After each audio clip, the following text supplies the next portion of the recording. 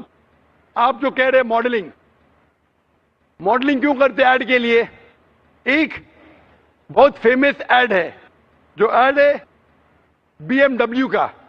آپ نے سنا ہوگا بی ایم ڈبلیو کے بارے میں، جو گاڑی ہے جو نوجوان اسے پسند کرتے ہیں وہ مرسڈیز کے لیول کی ہے. مرسڈیز کا سٹیٹس ہے، بی ایم ڈبلیو کا بھی ایکول سٹیٹس ہے، لیکن نوجوانوں کے لیے وہ فاسٹ گاڑی ہے، اس کا پک اپ بہت فاسٹ ہے. اس کے اندر ایک ایڈ میں، ایک مشہور ایڈ کے بارے میں مجھے ایک شخص نے کہا کہ بی ایم ڈبلیو کی مشہور ایڈ ہے جس کے آگے ایک لڑکی کھڑی ہے بکنی کے ساتھ، اور وہ ایڈ کے آگے لکھا ہے test drive her now who the girl of the car. Test drive her now مطلب